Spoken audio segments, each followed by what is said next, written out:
사랑하는 성도 여러분, 오늘부터 저와 여러분들은 로마서를 가지고 묵상을 시작합니다. 로마서는 정말 중요한 책입니다. 어떻게 중요한 책이라고요? 정말 중요한 책입니다. 제가 중요하다고 해도 안 믿을지 몰라서 몇 분의 유명한 분들의 이 얘기를 전해드립니다. 여러분이 다 아시는 종교개혁자 마틴 루터는요, 로마서는 신약의 가장 중요한 책이라고 하면서 순수한 복음의 정수라고 이렇게 표현을 했습니다. 동일한 종교개혁자요, 하나님의 은혜의 주권사상으로 교회를 유익하게 했던 존 칼빈은 이렇게 말했습니다. 하나님의 주권적 은혜가 체계적으로 드러난 교리적 완성체다, 이렇게 로마서를 말했습니다.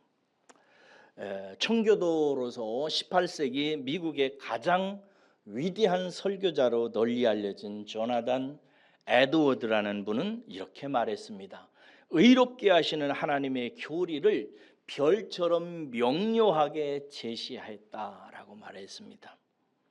오늘날 살아있는, 그래서 세계에 가장 영향력이 있는 설교자 중에 한 분으로 유명한 존 파이퍼 목사님은 이렇게 로마서를 얘기했습니다. 유일한 구원의 길은 그리스도의 복음이 절대적 진리임을 보여준다라고 말했습니다. 여러분, 로마서는 그리스도 예수를 통해 나타나는 하나님의 주권적 은혜의 복음이 명료하게 나타난 책입니다. 그래서 하나님께서 주권을 가지고 우리를 위해서 나타내신 은혜의 복음이 기록된 이 완전체와 같은 책이기에 이 책을 저와 여러분들이 잘 들으시고 꼭 깨달으셔야 됩니다. 그냥 머리로 듣고 생각하지 아니해서 마음에 담겨지고 깨달음으로 내게 임하지 않으면 별 소용이 없습니다. 그래서 여러분들은 이 로마서를 저와 함께 묵상하면서 올해의 목표 중에 하나로 나는 로마서에 푹 빠지리라, 할렐루야, 로마서에 젖어보겠다 생각하고 미리 로마서를 읽고 저와 함께 말씀을 들으면서 생각을 잘 하셔야 됩니다. 이 로마서를 반드시 깨달아야 되는 이유 세 가지를 들라면 저는 이렇게 얘기하겠습니다. 첫째는 온전한 구원을 위해서 꼭 로마서를 듣고 깨달아야 됩니다. 여러분, 구원은 무엇으로 받습니까? 말씀으로 받습니다. 진리의 말씀으로 구원받는 것이지 내 행위나 어떤 공로로 받는 것이 아닙니다.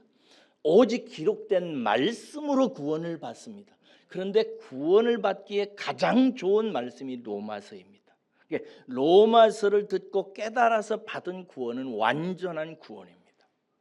두 번째로 로마서를 듣고 깨달아야 되는 목적은 뭐냐면 변화되기 위해서 그렇습니다. 여러분, 사람이 변화되는 것은 사람 일이 아닙니다. 하나님의 일입니다. 하나님은 사람을 변화시키는 유일한 도구로 은혜의 복음을 가지고 하십니다. 그래서 성도가 변화되는 것은 은혜의 복음을 듣고 깨달을 때 바뀝니다. 여러분 중에 나는 왜 이렇게 변화가 없을까? 나는 이렇게 성격이나 삶이 이렇게 변화되지 않을까? 뭔가 의로운 일, 선한 일 하려면 이렇게 힘들고 막 헌신해야만 되는 걸까? 라고 생각하는 분들은 이유가 딱 하나요. 은혜의 복음을 아직 깨닫지 못해서 그렇습니다. 변화받기 위해서 꼭 듣고 깨달아야 되고, 세 번째는 섬김의 삶. 인생의 가장 위대한 사람 사랑하는 삶을 위해서 하는 것입니다. 여러분, 자기가 변화되는 것도 사람 일이 아닐 뿐더러 내가 변화되어서 남을 사랑할 수 있는 것은 사람 일이 아닙니다. 남을 사랑하는 모든 길은 오직 은혜의 복음을 통해서 가능합니다.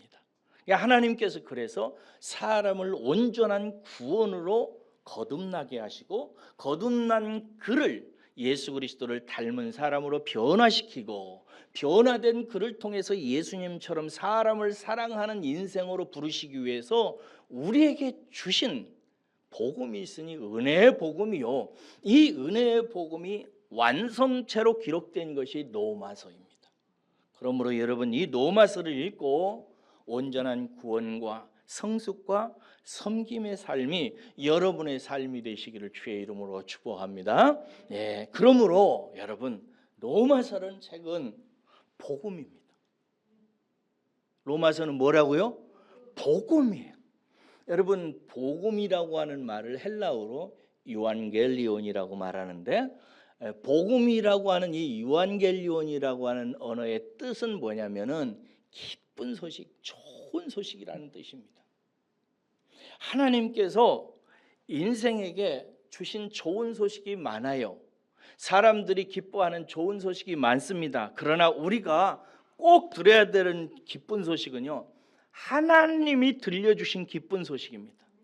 그래서 성경은 하나님의 복음이라고 얘기해요. 그 복음이 어디로부터 왔기에? 하나님으로부터 왔기에, 하나님이 주신 것이기에, 하나님이 우리에게 들으라고 들려주는 것이기에 우리는 복음을 하나님의 복음이라고 얘기하는 것입니다. 하나님께서 우리에게 주신 기쁜 소식이에요. 그래서 이 소식을 완벽하게 이해하고 기록하고 전하게 하기 위해서 오늘 본문 말씀에 보면 바울을 종 삼아서 하나님께서 복음의 일꾼으로 세워서 전하게 하셨습니다. 제가 이제 로마서를 시작하면서 여러분들의 담임 목자요, 양육자로서 여러분들에게 바라는 게 있어요.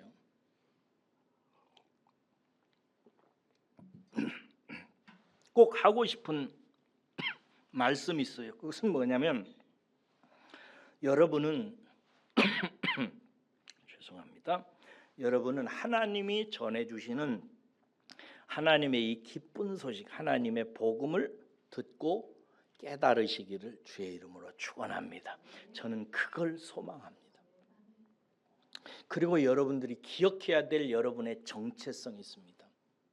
여러분은 누구인가 하는 것입니다. 로마서를 듣는 순간 내내 이 말을 여러분들은 기억하셔야 됩니다. 나는 누구인가 하는 것입니다. 로마서에서는 여러분들을 누구라고 가르치고 있냐면 하나님의 기쁜 소식을 듣도록 부름을 받은 자입니다. 뭐라고요? 하나님의 기쁜 소식을 듣도록 부름받은 자다. 다시, 나는 누구라고요? 하나님의 기쁜 소식을 듣도록 부름받은 자입니다. 반드시 이것을 들어야 됩니다. 우리는 세상이 원하는 복음을 위해서 부르심을 입지 않았습니다. 세상이 원하는 무슨 복을 받기 위해서 부름을 받은 게 아니에요. 우리가 교인이 된 것은, 성도가 된 것은 무슨 신비한 체험이나 꿈이나 환상이나 기적을 맛보기 위해서 부름받은 것 아닙니다, 여러분. 그것들은 다 도구예요. 목적이 아니에요. 하나님이 우리에게 복을 주시고 건강하게 하시고 쌀을 주시고 보리를 주시지만 그러나 이것을 받기 위해서 우리가 부름받은 것 아닙니다. 그것은 도구예요. 우리가 신앙생활을 해서 이런저런 체험을 할 수 있습니다. 그러나 그것도 목적은 아닙니다. 그것은 도구일 뿐입니다. 그 다음에 신앙생활 하는 데 있어서 우리는 무슨 하나님의 명령이나 계명이나 무슨 구원을 받기 위해서 의를 하나님께 드리기 위해서 부름받던 것도 아닙니다. 기억하십시오. 우리는 하나님의 복음, 오직 하나님의 기쁜 소식을 듣도록 부름받은 것입니다. 이 소식 듣고 깨달으면 끝납니다. 이게 중요하다고요. 무엇을 해서 하나님을 만족시켜서 복이라고 하는 떡고물을 얻으려고 하지 마시고 하나님이 그리스도 안에서 완성한 기쁜 소식, 이 복음을 듣고 깨달아야 우리는 온전한 구원도 받고 나도 변하기 시작하고 사람을 사랑하는 인간의 가장 위대한 삶을 살 수 있는 것입니다. 그러려면 하나님의 기쁜 소식, 복음을 듣고 깨달으려면 저와 여러분들이 주목해야 되는 한 대상이 있습니다. 예수입니다. 예수예요. 2절을 보십시오. 이 복음은 하나님이 선지자를 통해서 그의 아들에 관하여 성경에 미리 약속하신 것이라 이렇게 되어 있습니다. 이 복음은 예수님에 대한 것입니다. 예수님에 대한 거예요.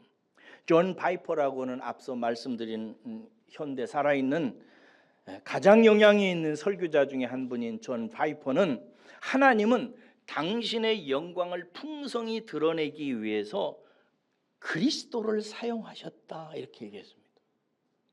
하나님의 은혜의 복음의 영광을 온전히 드러내는 데 있어서 하나님은 누구를 사용했냐면 오직 그의 아들 예수 그리스도를 메시아로 썼습니다. 그래서 우리가 주목해야 되는 것은 이 메시아 예수 그리스도요. 그래서 예수를 통해서 우리가 꼭 들어야 될 소식을 듣도록 하기 위해서 옛날 옛적부터 하나님께서는 선지자들을 통해서 아들에 관하여 성경에 미리 예언시키기 시작하셨어요. 창세기 3장 15절에 보면 모세가 이런 이야기를 합니다. 여자의 후손이 나오게 될 것이다. 아담과 하와가 타락했을 때 그때부터 하나님은 여자의 후손에 대해서 예언을 해놨어요. 여자의 후손이 누구라는 얘기예요? 예수라는 것입니다. 나중에 이사야라고 하는 이 선지자는 이 여자의 후손에 대해서 이 여자의 후손이 한 아기라고 예언을 합니다. 그리고 이 한 아기가 어떻게 태어날 것에 대해서 이렇게 말합니다. 보라, 처녀가 잉태하여 아들을 낳을 것이요. 보라, 확인해라, 주목해서 봐라. 그 옛적에 예언되어졌던 여자의 후손으로는 한 아기가 처녀의 몸에서 잉태해서 나오게 되는 아들일 것이다 라고 예언했습니다.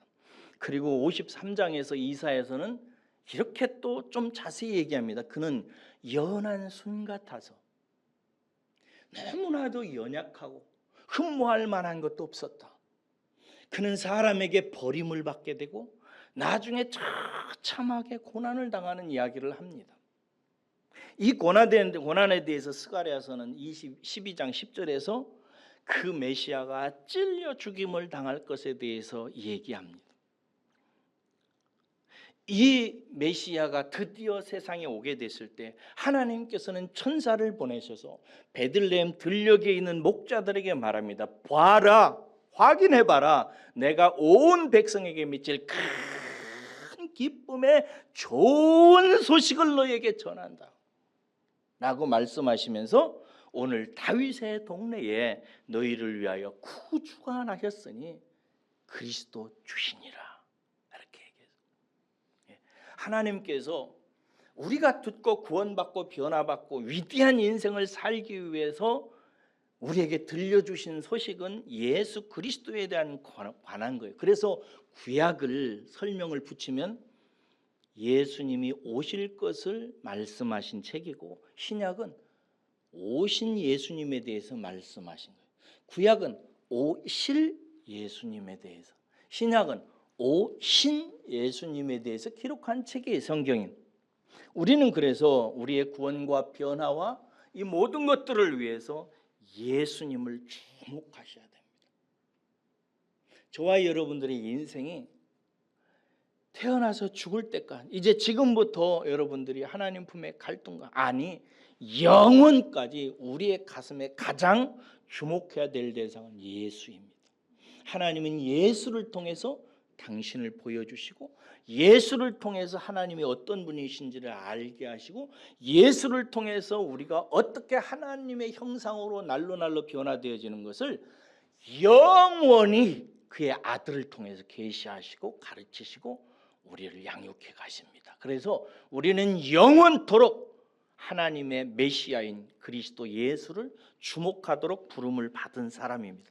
그래서 예수는 우리의 구원을 위해서 우리의 영생을 위해서 하나님께서 이 예수가 너희들에게 완전히 적합하다, 이 적합 판정을 받도록 한 메시아입니다. 제가 언젠가 신문에서 보니까 말기 신부전 환자 이야기를 읽었던 적이 있어요. 내용은 많이 잊어버리는데 기억을 더듬어 지금 설교를 하다가 정리를 했습니다. 신부전 말기 환자가 있었는데 이제 죽어가게 됐어요. 살리려면 유일한 방법이 신장 이식을 해야만 되잖아요. 그래서 신장 이식을 하려고 하는데 적합한 신장을 찾기가 어렵잖아요. 가족들을 다 검사를 했는데 모두 다 가족이 부적합 판정을 받았습니다. 절망적입니다. 이 소식이 뉴스를 타게 됐고 여기저기에서 내가 이 불쌍한 사람을 위해서 신장을 주겠노라고 나섰는데 한 사람도 적합한 사람이 없었어요. 근데 어느 날 전혀 생각지도 못한 한 사람이 자기가 제공하겠다고 나섰어요. 검사를 해보니까 딱 맞는 거예요. 그래서 이 사람의 신장을 이식을 했고 이 신부전 말기 환자가 생명을 얻었습니다. 여러분 기억하십시오. 우리의 구원과 변화와 영생을 위해서 우리에게 딱 맞는 메시아는 딱 한 분 예수 하나입니다. 이게 기독교입니다. 예수 이외에 우리에게 우리의 구원을 위해서 딱 맞는 적합 판정을 받은 하나님께서 이 자가 너의 메시아다라고 세운 자는 예수님 한 분밖에 없어요. 그런데 이 예수님을 저와 여러분들의 영혼의 동반자로 그래서 붙여놓으셨는데 이 영혼의 동반자를 배필이라고 하는데 여러분들을 신부되게 하시고 예수님을 신부인 여러분들에게 배필이 되게 하셔서 남편이 되게 하셔서 영원히 하나가 되도록 엮어놓으셨어요. 예수는 나와 뗄 수 없는 존재이고 나라고 하는 존재와 하나된 존재이고 이 예수를 통해서 하나님의 모든 은혜가 내게 오도록 하나님께서 세우셨어요. 그래서 예수님에게 집중해야 됩니다.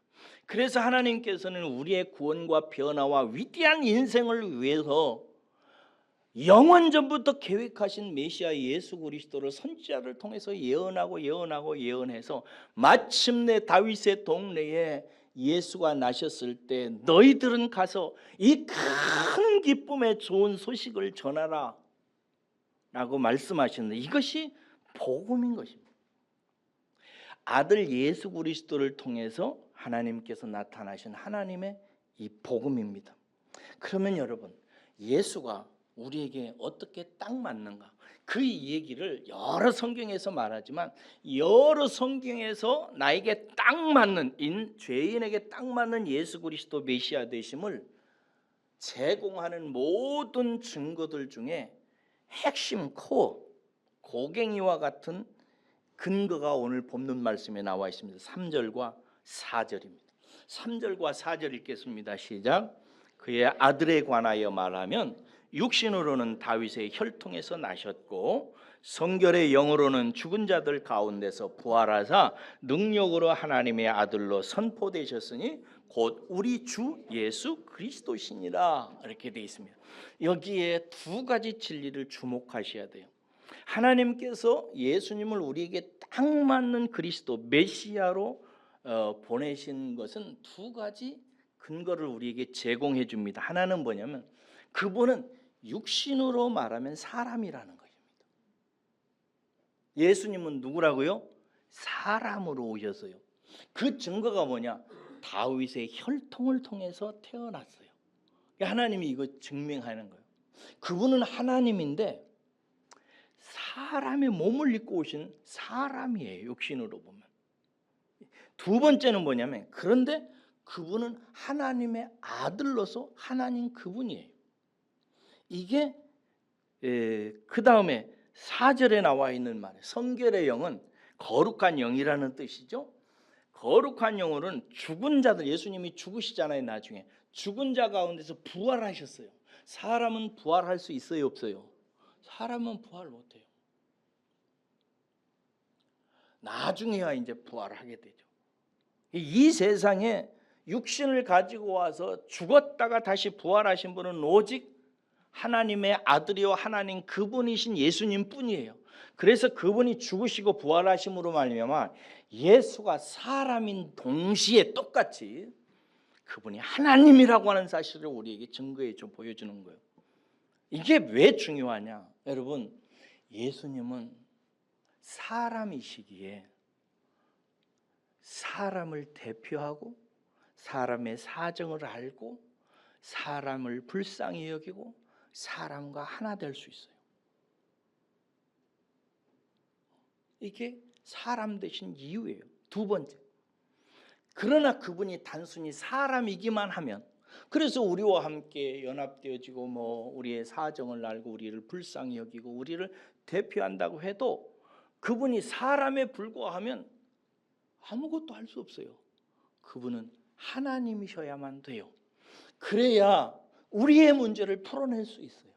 우리를 죄에서 구원하실 수 있고, 연약한 우리를 이끄실 수도 있고, 우리를 불쌍히 여기서 우리를 선한 길로 인도하실 수 있는 이유는 뭐냐면 그분이 하나님이시기 때문에 그래요. 이것에 대해서 히브리서는 이렇게 얘기합니다. 4장 15절에서 우리에게 있는 대제사장은, 이 예수님을 얘기하는 거예요, 우리의 연약함을 채울하지 아니하는 자가 아니요. 굉장히 강조죠. 반드시 채울한다는 뜻이죠. 그분은 사람이시기 때문에 우리의 모든 연약함을 불쌍히 여기시고 하나가 되어서 이해하신다는 거예요. 그리고 모든 일에 우리와 한결같이 사람으로서 시험을 받으시되 죄는 없느니라, 이렇게 되죠. 죄 없는 사람이 있어요? 없어요. 그분은 하나님이시라는 얘기예요. 그래서 우리는 우리에게 딱 맞는 메시아로 주신 예수 그리스도를 주목해야 되는데, 왜 그러냐? 그분이 사람으로서 나의 사정을 알고 나를 이해하고 나를 불쌍히 여기고 나를 도우실 수 있는 분이기 때문에 그래요. 그러나 그분이 사람만이 아니라 하나님이심을 우리가 기뻐하는 것은, 그분이 하나님이시기에 단순히 나를 불쌍히 여기는 것뿐만 아니라 나를 도와주고 구원하고 영생으로 이끌 수 있는 구세주가 되는 것입니다. 할렐루야. 우리는 사람의 인생을 아는 하나님이 필요해요. 그래서 세상에 있는 모든 죄인들에게는 그래서 하나님이 필요한데, 그 하나님이 우리의 사정을 아는 하나님이셔야 돼요. 그래서 인간을 통과하는 하나님이어야 인간의 문제를 해결할 수가 있어요. 우리는 인간이 되셔서 연약하게 되시고 죽기까지 인생을 살아내신 예수 그리스도, 그분이기에 그분 하나님의 말씀에 우리는 설득당하고 위로받고 격려받고 은혜를 받는 것입니다. 제가 닉 부이치치라는 사람을 알아요. 아세요? 호주 사람인 거 아시죠? 심각한 장애로 산 사람이에요. 이 사람은 사지가 없어요. 두 팔과 두 다리가 없어요. 이 사람이 몸뚱이만 있는 거예요. 이 아이가 자라고 청년이 되고 하면서 이 닉 부이치치가 당했을 고난을 생각해 보세요. 이 젊은이는 여러분 얼마나 슬펐을까요? 이 젊은이가 이 거친 세상을 살아가면서 건강한 사람들과의 관계에서 세계 속에서 겪으면서 그 가슴 폐부에 가지고 있었던 절망과 슬픔의 깊이와 넓이와 높이를 여러분 한번 잠깐만이라도 생각해 봐요. 얼마나 힘들었겠어요. 그런데 이 젊은이가 어느 날 예수를 만납니다. 자기에게 딱 맞게 보내준 자기의 자기의 메시아를 어느 날 만나요. 그리고 나서 그는 자유하기 시작합니다. 이거 많이 묵상해 보세요. 어떻게 그는 자기의 핸디캡을 극복하고 예수 때문에 자유할 수 있었을까? 그 뒤로부터 부이치치는 연설을 하고 사람들 앞에 글과 연설로 나가기 시작합니다. 사람들은 닉 부이치치의 말을 듣는 순간, 아니 그가 뭔가 말하려고 강단으로 필처에 의지해서 나오는 순간 사람들은 눈에서 왈칵 눈물이 쏟아집니다.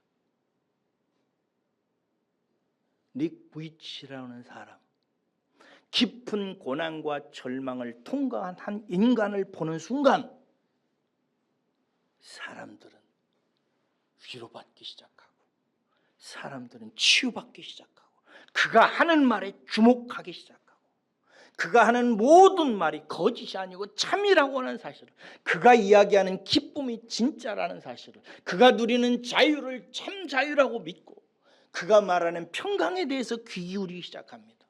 그 능력이 어디서 나오는가? 사지 없이 살면서 울고 고통당하고 절망했던 세월을 통해서 빚어내신 하나님의 놀라운 능력인 것입니다. 예수님이 어떻게 우리를 위로하고 예수님이 어떻게 우리를 치유하는가? 그는 연한 손같이 자라났어요. 그는 건강한 분이 아니었어요. 틀림없이. 그리고 그는 잘생긴 분이 아니었어요. 이 사연을 말합니다. 그는 흠모할 만한 것이 하나도 없었다. 이렇게. 사람이 보기에 예수는 흠모할 만한 대상이 아니었어요. 그는 너무나 고난을 많이 받아서 사람들에게 버림받았어요. 예수가 너무 고난을 많이 받으니까 저희 예수는 복과는 상관없는 자다. 저 예수는 하나님과 상관없는 자다. 저 예수는 세상에서 성공하고 출세하는 것과는 아무 상관이 없는 자다라고 생각해서 예수를 버려버립니다. 버려서 그는 십자가에 달려 세상에서 살다가 죽는 사람의 어떤 죽음보다 비참하게 마지막 인생을 합니다. 그는 비참한 한 인생을 통과하고 나서 그는 하나님이었기에 다시 그 능력으로 부활합니다. 그리고 사람들 앞에 나타나서 사람들의 고난에 대해서 얘기하고 슬픔에 대해서 이야기하고 위로하고 격려하고 그들을 다시 살려내고 그를 천국으로 바꾸어가는, 천국 백성으로 바꾸어가는 일을 시작하면서 그는 사람들 앞에 메시아로 드러나게 되는 것입니다. 사랑하는 여러분, 그러므로 여러분들이 묵상해야 되는 것이 사람이 되신 하나님입니다. 사람이 되신 하나님, 이 놀라운 예수님에 대해서 성경은 영광이라고 얘기합니다. 이 놀라운 예수님의 영광을 깊이 묵상하시고 이분을 신뢰하는 대로 나가셔야 됩니다. 이분을 묵상하면 이분에 대한 신뢰가 커져요. 이분을 묵상하면 이분을 정말 믿게 되기 시작합니다. 그래서 존 파이퍼 목사님 얘기를 또 하는데, 존 파이퍼 목사님이 이렇게 얘기합니다. 구원이 무엇인가? 구원은 그리스도의 영광을 신뢰함으로 얻는 하나님의 선물이다. 이렇게 얘기해요. 그리스도의 영광을 신뢰함으로 얻는 하나님의 선물이 구원이다. 이렇게 얘기하는 거예요. 그래서 사람마다 그 구원의 크기와 부피와 높이가, 수준이 다 차이가 있어요. 왜냐? 하나님이신 예수 그리스도, 사람을 통과하신 예수 그리스도의 영광을 깊이 묵상하고 거기에서 깨달은 사람은 그의 구원의 영광이 반석과 같습니다. 흔들리지 않아요. 사랑하는 여러분들을 축복합니다. 여러분들, 사람이 되신 하나님이신 예수 그리스도를 묵상함으로 여러분들의 구원과 인생이 반석 위에 세워지시기를 주의 이름으로 축복합니다. 자, 그러면 이 예수를 통해서 나타난 하나님의 복음을 전하는 바울의 목적이 뭔가? 5절 보시고 목적을 발견해 보세요. 뭐예요? 이방인들을 뭐하게 하려고? 믿어 순종하게 하려고. 하나님께서 예수 그리스도를 통해서 복음을 완성하시고 바울에게 전하라고 하신 목적은 뭐냐면, 이 바울을 통해서 전달받은 예수 그리스도의 복음을, 하나님의 복음을 사람들이 믿어 순종하게 하려고 하는 거예요. 저와 여러분들은 믿어 순종하는 자리로 들어가야 돼요. 그러시기를 축복합니다. 그런데 여기 보세요. 여기서 믿어 순종한다라는 말의 뜻이 뭐냐면요, 여기서 믿음이라고는 단어하고 순종이라는 단어가 있는데 이게 동격이에요. 동격은 뭐예요? 같은 말이라는 뜻입니다. 믿음 안에 순종이 있는 거예요. 순종 안에 믿음이 있는 거예요.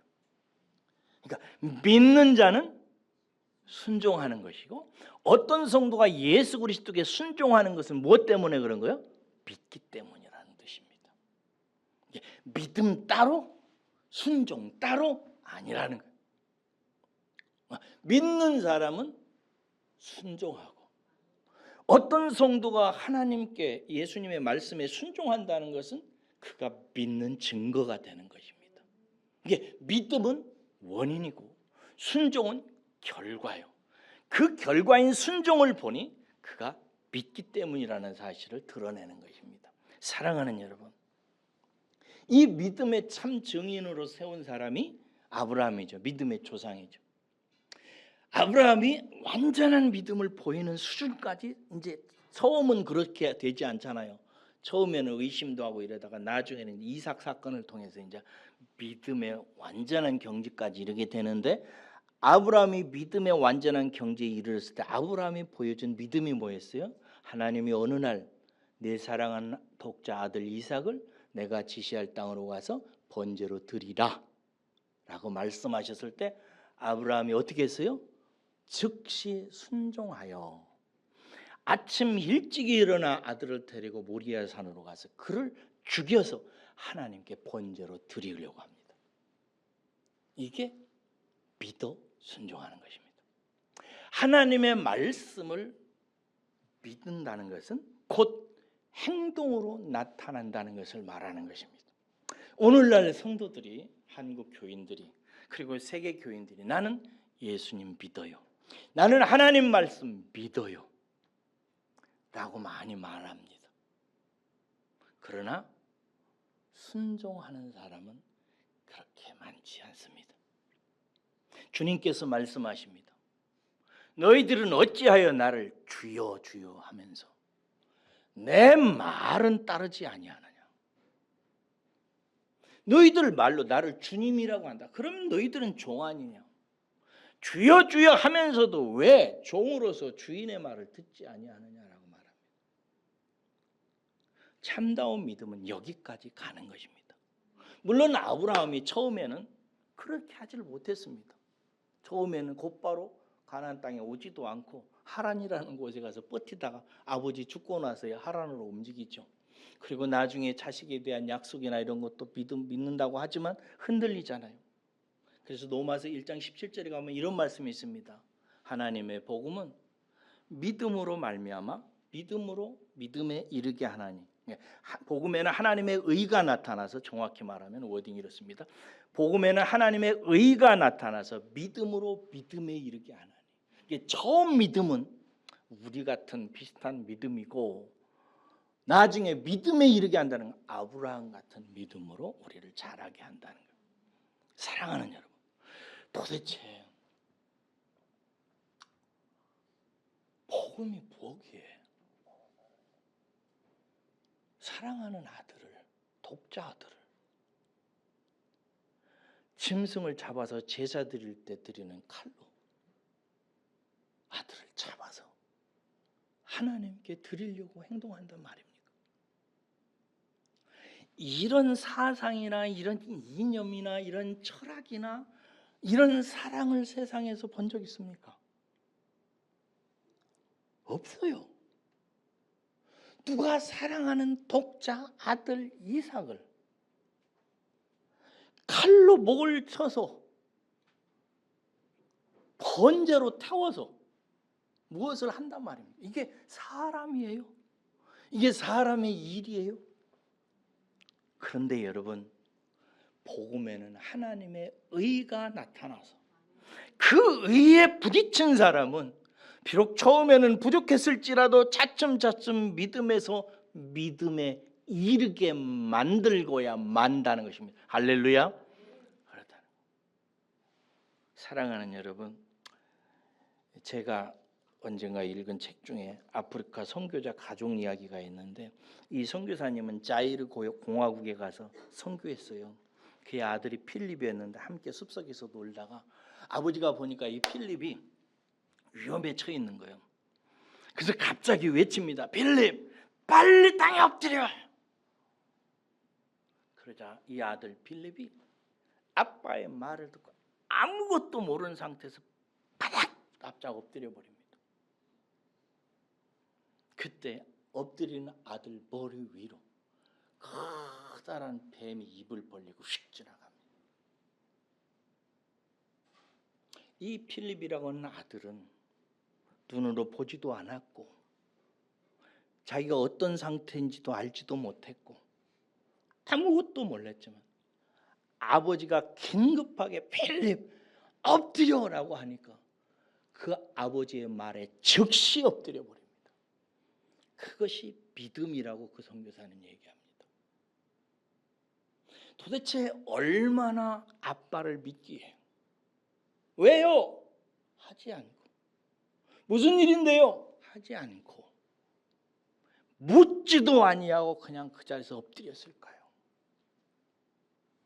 그것을 믿음에서 믿음에 이르게 한다고 할 때 믿음에 이른다는 뜻입니다. 거기까지 가는 것입니다. 사랑하는 여러분, 우리는 이러한 인생으로 부름을 받았어요. 혹시 여러분들이 이렇게 믿음과 순종 이야기를 하면 여러분들의 마음속에 아이고 그럼 이 로마서를 듣다가 나도 그렇게 순종해야 되는데 참 걱정되네 라고 생각할 수도 있죠. 그렇죠? 불안하죠. 순종하면 내가 안전할까 이런 거죠.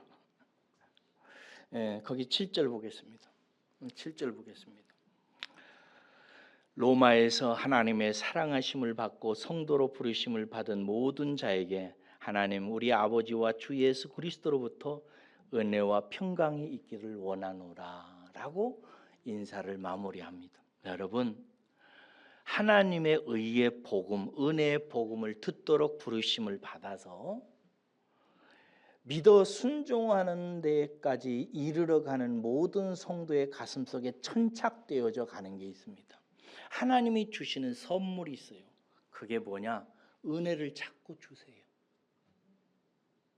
은혜를 자꾸 주세요. 은혜가 뭐냐?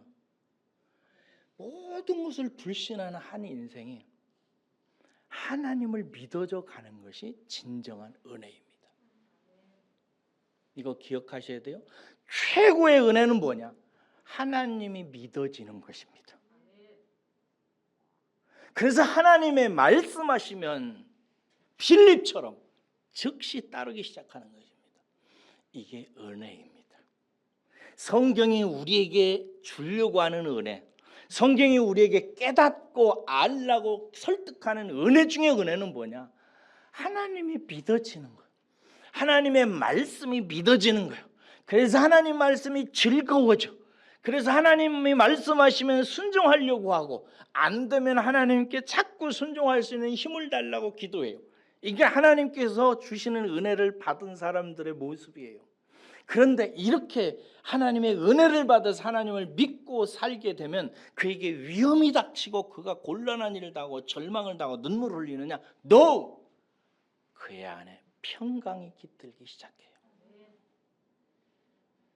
그래서 하나님의 사랑을 받고 성도로 부르심을 받아서 복음을 들은 사람들에게 하나님께서 주시는 놀라운 축복이 뭐냐? 마음에 은혜가 자꾸 쏟아져서 하나님을 더 믿게 되고 그 믿음으로 살면서 그가 평강을 누리는 거예요. 사랑하는 여러분, 여러분 마음속에 평강이 있으시기를 주의 이름으로 축원합니다. 그런데 깨달으셔야 됩니다. 평강은 어디에 오서는가? 믿음의 결과로 우리에게 주어집니다. 교회를 다녀도 평강이 없습니까? 교회를 다니고 찬송을 부르고 기도를 하고 말씀을 많이 듣는데도 불구하고 내 마음이 불안합니까? 슬픕니까? 돈 떨어지면 걱정이 앞섭니까? 다른 사람에게 무슨 이상한 말 들으면 불쾌해서 밤에 잠을 못 주무십니까? 이유가 뭔지 아세요? 부족한 게 딱 하나 있습니다. 은혜입니다. 은혜가 부족해서 그런 거예요. 은혜 받으면 반드시 우리의 마음속에 평강이 임하기 시작합니다. 그래서 저는 성도가 한 40, 50쯤 되면은 평강을 알 수 있어야 된다고 믿습니다. 저는 그래서 우리 미소나 미주가 니들 마음에 평강이 있니? 있어 미주야? 저 웃는 미소의 뜻은 뭘까요? 나는 저런 애들이 아직 저렇게 대답을 못하는 것은 이해해요. 아직 모를 수도 있어요. 그런데 집사님이고 권사님인데 자기 얼굴이 책임지지 못하는 얼굴을 갖고 있는 사람들은 회개하셔야 돼요. 믿음의 문제인 거예요. 믿음의 문제. 우리는 하나님께 부름을 받았어요. 무슨 소식을 듣기 위해서? 하나님의 기쁜 소식을 듣도록 부름을 받은 사람들이에요. 이 소식을 들으면 우리는 예수 그리스도에게 집중하게 되는데, 예수 그리스도에게 집중해서 예수 그리스도를 보고 그분의 사람 되신 하나님에 대해서 듣고 깨닫기 시작하면서 이 사람은 마음속에 믿음이 생겨요. 그래서 믿음으로 순종하는 삶을 살게 되는데, 이것이 하나님 주시는 은혜의 결과예요. 이 은혜, 하나님을 믿어지는 이 은혜가 임하는 사람은 마음에 뭐가 생긴다? 평강이 생겨요. 그래서 사도 바울은 하나님의 사랑을 로마에서 사랑을 받아서 부르심을 입은 모든 자에게 그리스도 하나님과 그리스도로부터 말미암은 은혜와 평강이 있기를 원하노라, 축복한다, 이렇게 하는 것입니다. 사랑하는 여러분, 참된 은혜와 평강을 주는 기쁨의 소식, 이 복음 앞으로 나아가십시다. 올 한 해 동안 여러분들이 이 하나님이 너희들은 이것 들어야 돼, 이 복음 들어야 돼, 이 복음 듣고 깨달아야 돼 라고 말씀하시면서 바울을 통해서 완성하신 이 로마서 복음을 우리 함께 관심을 가지고 묵상하면서 이 복음 속으로 들어가십시다. 그러면 여러분 놀라운 변화가 일어나요. 철로역정을 쓴 존 버년이라는 분 아시죠? 기독교인들은 다 이 사람 알아요. 존 버년이 원래는 이제 중세 시대까지 이제 로만 카톨릭이 이제 주로 교회를 지배하고 있었잖아요. 그러다가 이 청교도인 메리라고 하는 여자를 만나서 교제하고 사랑하다가 존 버년 젊은 청년이 이제 개신교인이 돼요. 가톨릭에서 개신교. 근데 그때 당시에 영국은 국교회라고 하는 변형된 구교가, 카톨릭이 정치적으로 엄청난 박해를 하면서 지배하고 있던 시절이에요. 근데 이 청년이 메리라고 하는 자기 아내를 통해서 개신교의 복음을 알게 된 후에 이 개신교의 구원받는 교리를 가지고 설교도 하기도 하고 전하기도 하기 시작했어요. 그러다가 국교회에 고발되어서 잡혀가지고 감옥에 들어가게 됩니다. 몇 년 동안 산지 아세요?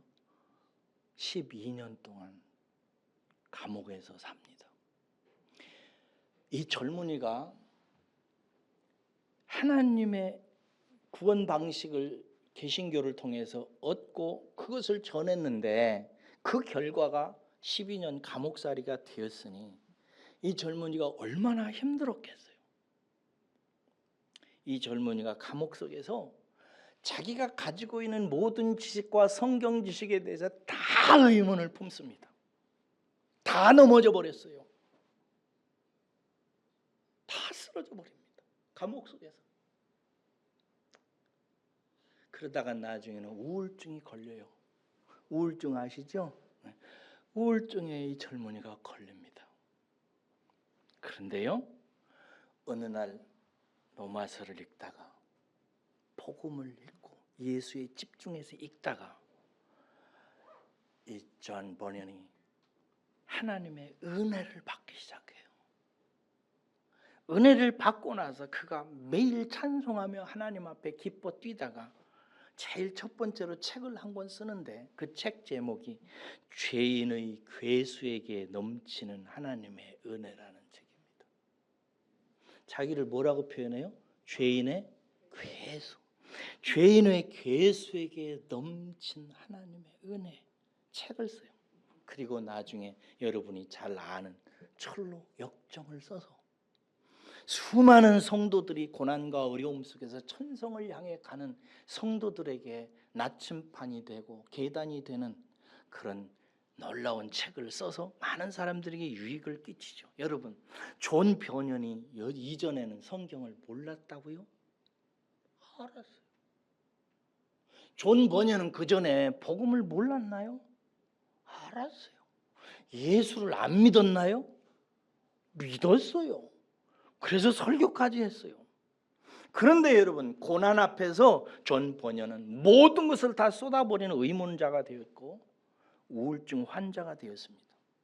그런 그가 다시 일어나는데 필요했던 게 뭔가? 하나님이 그를 다시 일으켜 세우셔서 죄인 괴수에게 넘치는 은혜라고 하는 책을 쓰게 만들기 위해서 하나님이 사용했던 것은 뭔가? 딱 하나입니다. 하나님의 기쁜 소식, 복음이었습니다.